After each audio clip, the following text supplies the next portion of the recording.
To have a presence on the internet, you need to have your own domain name and hosting. This is very simple to do. First, you need to go to a place where you can buy a domain. The place I like to use is called GoDaddy, and you can go there at godaddy.com. There are other ones you can use as well, like NameCheap.com and several others.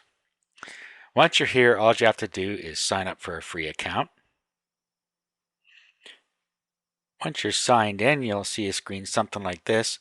And now all you need to do is go and search for an available domain. Just go to Domains and click on it. Here you can do a domain search. Now there are lots of different kinds of domains that you can get, as you can see here. But you are always best to find a .com one if at all possible. It depends on what kind of application you're looking for as to what your domain name is going to be. For instance, if you're doing a specific niche, say for instance on dog training, you might want to find a domain that fits that, such as dogtraining.com. Very unlikely that one will be there, but you would type it in down here in the search box. Maybe you put a dash in it, and then click search. And it tells you that it's already taken, and then it'll give you some suggestions down here. If you don't like any of those, just go ahead and search for a different one. Another way is to do it is to buy one domain name and put all of your sites, no matter what the niche is, on that one domain. To do that, what you would want to do is have sort of a general purpose informational type domain. So you might want to put on here to have a domain name such as web info about or something like that, and then do a search.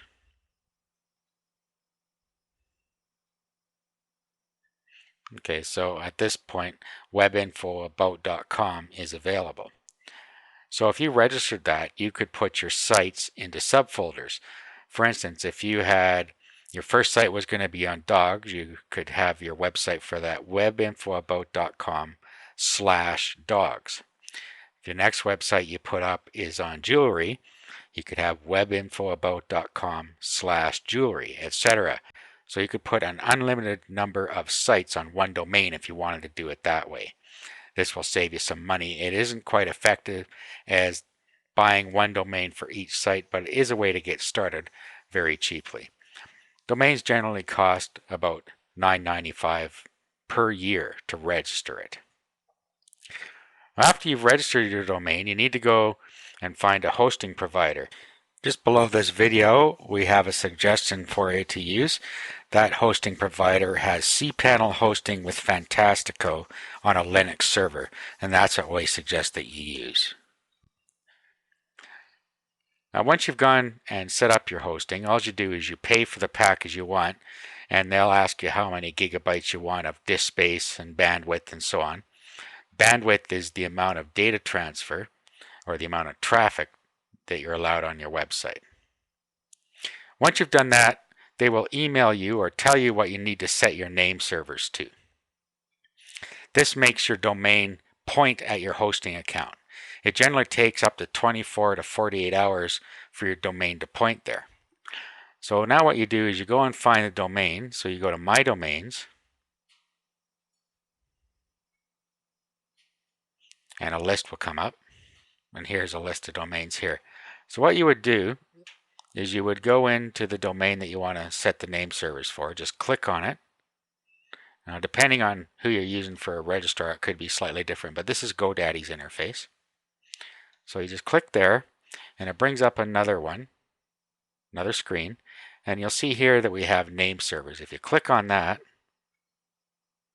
this is where you can set the name servers. This is what it's set at right now. To set your name server, just click on Custom Name Servers and then put the name server that your hosting company gives you in here. Once you've done that, click OK at the bottom here, and it will go and propagate across the internet. Like I say, that can take up to 24 to 48 hours. A note about finding hosting: you should go with some Linux hosting. with cPanel. I do not personally suggest you use GoDaddy's hosting. I personally do not like the interface, but that's just me. So you can choose that if you want to. Okay, so once this is all propagated, you can actually sign into your cPanel just by typing in your domain name, whatever it is, /cPanel. Remember, you won't be able to do this till after it propagates. So in this case, I typed it nzite-site.com/cPanel, keyed in my username and password, and it brought up my hosting control panel. Another note about hosting that I should mention, make sure that you have Fantastico, as you are able to install a lot of different applications automatically using Fantastico. So that's it. That concludes the video series on how to set up a domain name and find hosting.